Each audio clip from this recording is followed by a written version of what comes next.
Hi, this is Rebecca Tripp. Welcome to my book club. Secrets of a Metaphysical Flight Attendant is my memoir. Today I'm talking about Chapter 5, The Bunny Club. And the reason it's called The Bunny Club is because I got hired by the New York Playboy Club back in the late 60s. I just kind of dared myself to go down there and see what the deal was, because back then it was a very, very coveted job to be a Playboy bunny. They made a lot of money. The tipping was, no restrictions. And, if you could look like a bunny, it was kind of like you were in. So I thought, I'm going to go see what the deal is. So I got down there. It was down in the 50s in Manhattan. And they had me put on a yellow bunny costume with the ears and everything. And I'm telling you, it was all metal in the midriff. You literally had to be zipped in by somebody else. It was a corset that was so tight you couldn't even breathe. But just as I came out of the dressing room, after being helped into the bunny costume, the manager happened to walk by, and he liked me. He just liked what he saw. And so he said, I'm going to go tell the bunny mother to hire you. So I walked into the bunny mother's office, and she said, you're hired. It was that easy. And I guess it was just all about how you looked. They could have cared less if you had any other qualifications. But I signed the papers and went through the whole process, and she wanted me to come back. This was a Friday. She wanted me to come back on Monday and start my bunny training. You had to learn how to do the bunny dip. They had a lot of rules, I remember. It was kind of like they had a bunny handbook that she showed me and gave me a copy of. And I was on my way. But that weekend, I worked a trip out to Seattle, Washington, and as a stewardess. I was a stewardess back then. And I got out there, and it was on my mind about being a bunny, being a stewardess, because the bunny mother had said to me, you can't do both. You're going to have to decide after you get into it whether you want to be a stewardess or a bunny. So I had this fitful night of sleep. I just could not relax trying to figure out what to do, because it was a very coveted job, and I would have made a lot more money than I was making as a stewardess. But in the middle of the night, I had this vivid dream that I was doing the bunny dip, and people were tugging on my fluffy cottontail, and that was it. I said, I just can't do it. I can't do it. So I never went back.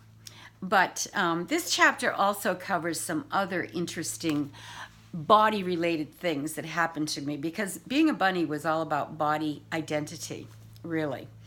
And I talk about this spiritual healing that I had with a diagnosis of cancer. It was spontaneous. But it wasn't just a physical healing where my cells were healed. It was a total transformation of my consciousness. I awakened almost to a different frequency as I was sitting there having this amazing experience of spiritual healing. And when I walked out into the world, everything was different. Everything was more beautiful. It was as if a light had gone on, and the trees, the flowers, the animals, the birds, the people, everything looked 1,000% better. It was awesome. It was really interesting.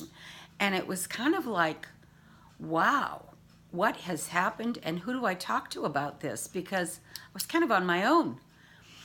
I can tell you, though, I could see through things at the same time, and that could be a little unnerving. I could see the mechanical way that a lot of people operate, and that was not so pleasant. One of the things I started doing was staring into people's eyes to see their real soul, their essence, their real self. And I would do it, especially with good-looking bachelors out in Marin County. That was kind of fun. But you know what would happen? I'd stare into their eyes, and then the facade would drop. Whatever it was that was part of their ego would just kind of dissolve, and I'd see their true self, and they couldn't stand it. They'd say, stop, I don't like that. it was like it's very revealing when you stare into someone's eyes and you see their true self. And we're all hiding, behind our personalities and our facades. So that was an interesting experiment. And then there's another experiment I did that I talk about in this book.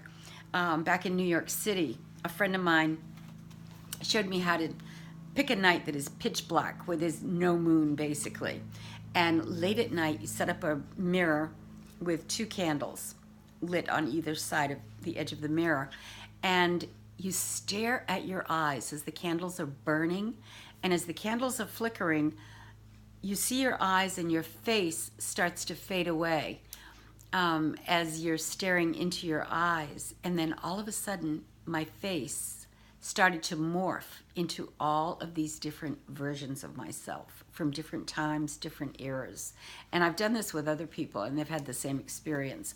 And the interesting thing is, he could see the same faces that I could see as I was morphing into these different entities. That was pretty interesting. That's a fun experiment to do. But this chapter, the Bunny Club, kind of gets into body identity. And are we really our bodies? No, I've learned we're not. We're much more than that.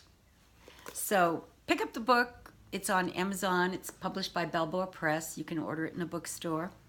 And I'll see you soon.